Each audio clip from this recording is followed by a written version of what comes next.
Annie A is about 13 miles to Flow Gap. We'll see how the day treats us. We've got a beautiful day today and tomorrow, weather-wise. It'd be good to take advantage of that. So I just learned that I may have to reassess my trail name. What do you think, Trigger? So we just met a wonderful trio of day hiker or section hikers. They're hiking from Max Patch to Hot Springs, and they are native Spanish speakers, English as a second language, and we had a lot of fun talking to them. And when they asked my trail name, they all burst into hysterics when I said that my name was Cushy, because they said in Spanish, that kind of means that, like, you're getting it on. So I think I turned about 10 shades of red.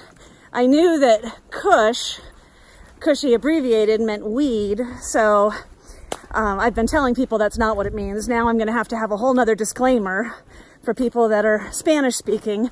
And I'm wondering why my friend Cisco never told me that at the beginning of the trail. So anyways, if I turn out to have a new trail name like hotel or bed and breakfast, they'll be, you'll know the history as to why. I think that's pretty funny. Trigger and I were both just saying that the next time we cross one of these beautiful footbridges, that I was going to take video and thank the trail maintainers of this section of trail. Coming down between Max Patch and Hot Springs, this trail is just so well maintained and taken care of. It is just a pleasure to walk on. Coming up at a lemon gap, and there are just these little white flowers everywhere. And sometimes we feel like we're at elevation that's so high that we don't see a whole lot of spring yet. But here it is, a whole little parcel full. It's just beautiful, lush area with all these little flowers. It's really just kind of a sweet area in the midst of the trail.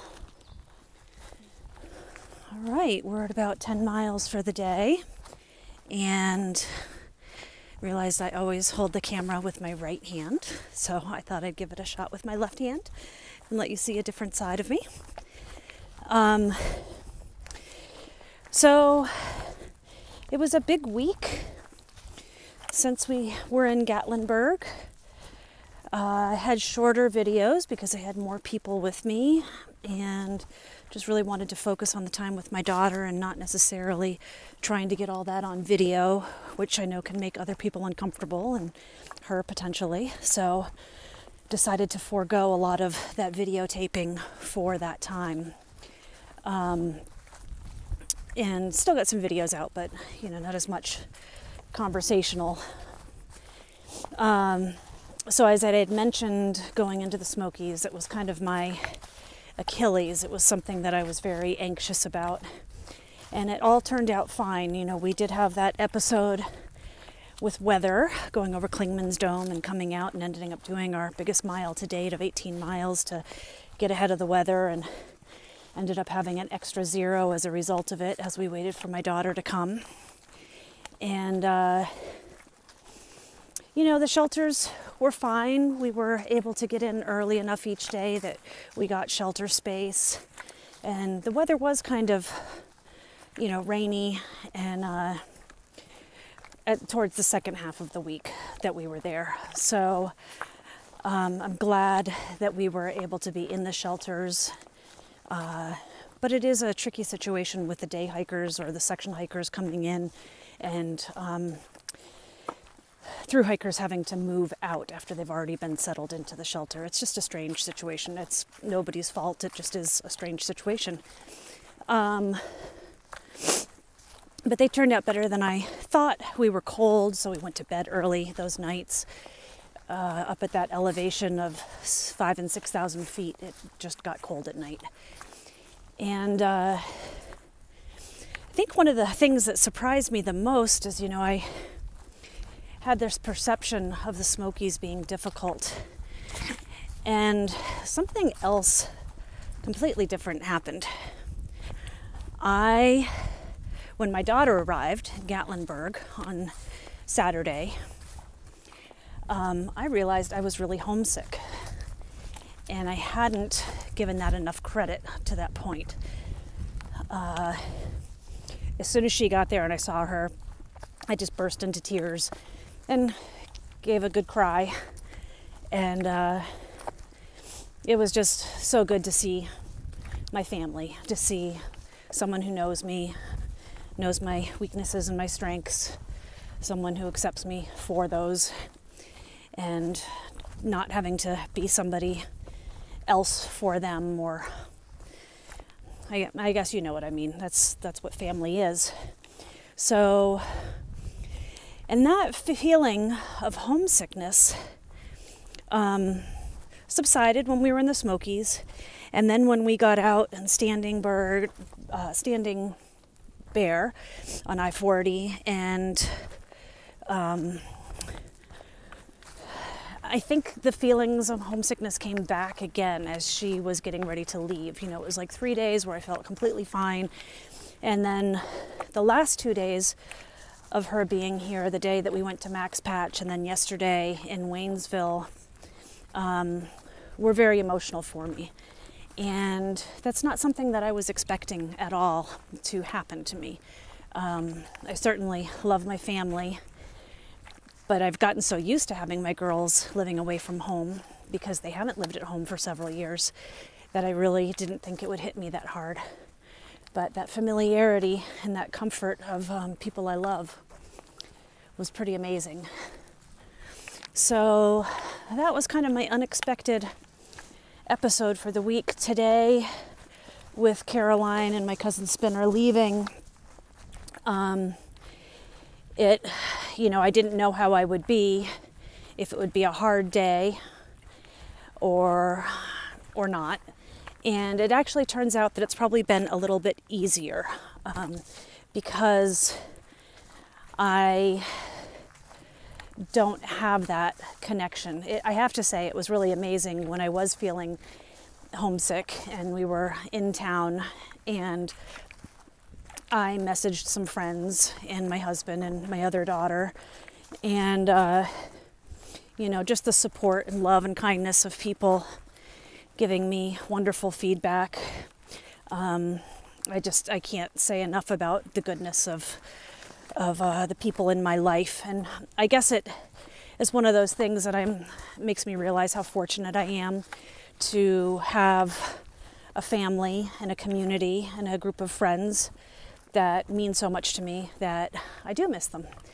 So anyways, to all of you at home, I miss you.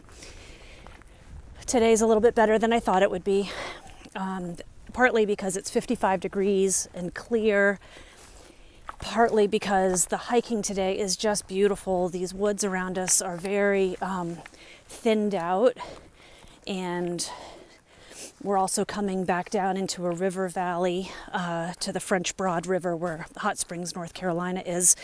And it's just, the mountains are more alive the lower down we go. And I'm really realizing that that's something that is meaningful to me and that I really enjoy. And again, it's part of something that I enjoy about being in the towns and talking to the people and seeing things blooming and seeing what's native to those areas. That's so different than where I live in New Hampshire. Even though I'm part of the Appalachian Mountains, it's a different part, and the way that the northern Appalachians were settled historically are very different than the southern Appalachians. And it's fascinating getting to meet the different people and see how they live and see the communities, see how strong the church community is in all aspects of life down here. It's just different than what I'm used to, and really can see the value and the beauty in it. And so glad to know that there are just amazing people everywhere in this country that you go. And you go into these little towns and all you feel is goodness. So it's pretty, I can't say that one town is better than another. It's just, you feel it everywhere. So anyways, I guess that's my biggest thing here. I was worried about the Smokies. The Smokies turned out okay. But the biggest thing, I guess, has been homesickness. All right, so as Trigger and I were saying earlier that we were so appreciative of the trail maintainers who pops into our view, but a trail maintainer, he's got it written all over his hat and his shirt, so it must be true. Do you have a trail name?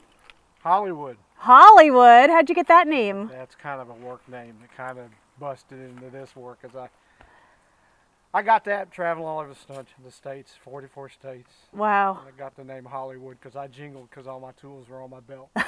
And then it picked up out here, and I was in Davenport Gap one day. And someone said, "We're going to call you Hollywood." That's awesome. It stuck. And how did you get started doing trail maintaining? I was watching a video about the Palmetto Trail, which is just across the state line from where I live below Hendersonville. It's in the Green River watershed, and I was watching a video. And I thought, hey, I got interested in trail. Brand new, they had no one to do it. I took that. Not less than a year later, I got involved with the Carolina Mountain Club. And now I work on the AT. I do the Mountains to Sea Trail, and I do all 16 miles of the Green River, or the Green River Game Lands in Flat Rock, North Carolina. Well, it's really impressive. Thank you so much. Can't get enough. I was just walking by the trail, and I thought I saw a little blue trail, but it turns out it's a little private burial site. Eva and George Cragg. So I'm beginning to think that my trail name, especially after today learning that there might be a double entendre with my name, should be Plan C. Plan A today was to get to Garenflow Gap, I think it was called, which was 13 miles. It was like 1:30. We were both feeling good, Trigger and I. So we met another guy, I think his name was Ginger Man, and he hiked to the campsite with us at 16 miles. And there was a Boy Scout group, and very crowded. It's 3 miles outside of Hot Springs, and I think a lot of people were staying there to avoid the expense of staying in Hot Springs. So very crowded, very loud, lots of kids running around, which is fun. But at the end of the day, I really just want some quiet time to kind of take things in. I want some adult time to meet people. And it was just a little too much for me. And where we were, Trigger and I were going to be set up at different areas, not near each other. And I just looked at him and I said, Trigger, I am 3 miles away from town.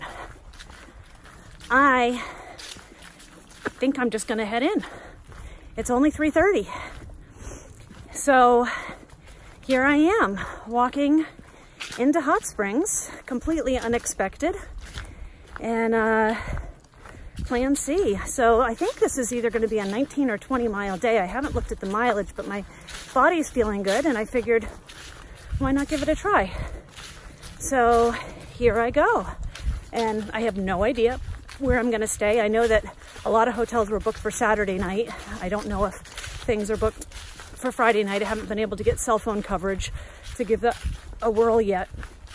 So I'm just trusting that things will work out, as they always do. If worse comes to worse, I know that the Hot Springs Resort and Spa has campsites available, and I can always stay at one of those.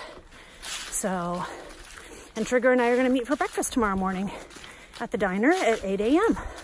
So he'll do this last 3.2 miles in the morning, and I'm doing it tonight. So, there we go. I'm excited about this.